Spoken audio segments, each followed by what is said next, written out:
hello' নমস্কাৰ কি খবৰ সকলোৰে নিশ্চয় ভালে আছে ময়ো ভালে আছোঁ কেইদিনমানৰ পৰা গাটো বেয়া হৈ থকাৰ কাৰণে ভিডিঅ'সমূহ দিয়া হোৱা নাছিলে এতিয়া অকণমান গাটো ভাল পাইছোঁ ভাবিলোঁ ভিডিঅ' দিওঁ আৰু লগতে আজি আপোনালোকৰ লগত মই কেইটামান কথা শ্বেয়াৰ কৰোঁ বা মোৰ মনৰ কথা কেইটামান আপোনালোকক কওঁ যেতিয়াৰ পৰা ভিডিঅ'সমূহ দিয়া আৰম্ভ কৰিছোঁ তেতিয়াৰ পৰাই মই এটা কথা প্ৰায়ে শুনিবলৈ পাই আছোঁ যে ভিডিঅ' বনাইছোঁ পইচা পাবি বা ভিডিঅ' বনোৱাটো একো ভাল কাম নহয় কাম নাইকিয়া মানুহৰ কাম এনেধৰণৰ কথাবোৰ শুনিবলৈ পাই আছোঁ আচলতে কথাবোৰ শুনি অকণমান বেয়াও লাগিছে আৰু তাৰ মাজতে কিছুমান ভালকৈ কৈছে বা ভাল যিখিনি পজিটিভ কথা সেইখিনি মোৰ ভালেই লাগিছে মই এটা কথাই কওঁ যে প্ৰতিজন মানুহৰে নিজা নিজা এটা মন থাকে আৰু প্ৰতিজন মানুহে কৰি ভাল পাওঁ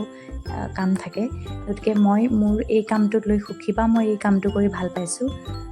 বিশেষ নাজানিলেও অকণমান চেষ্টা কৰিছোঁ গতিকে মই সুখী মই ভাল পাইছোঁ যিহেতু আৰু নহয় জানো তাৰপিছতে এয়া আমাৰ ওচৰৰে মোৰ ভাইটি এজনৰ পত্নী আৰু ছোৱালী দেই আমি এনেকৈ হাঁহি ফূৰ্তিকৈ আছিলোঁ আৰু কিবাকিবি কথা পাতি আমি এনেকৈ সদায় হাঁহি ফূৰ্তিকৈ থাকোঁ মানুহৰ জীৱনটোনো কি আৰু নহয়নে যিমানেই দুখবোৰ নাথাকক কিয় তাৰ মাজতে মানুহৰ সুখবোৰো আছে গতিকে আমি সুখবোৰ ভগাই ল'ব লাগে সকলোৱে নহয় জানো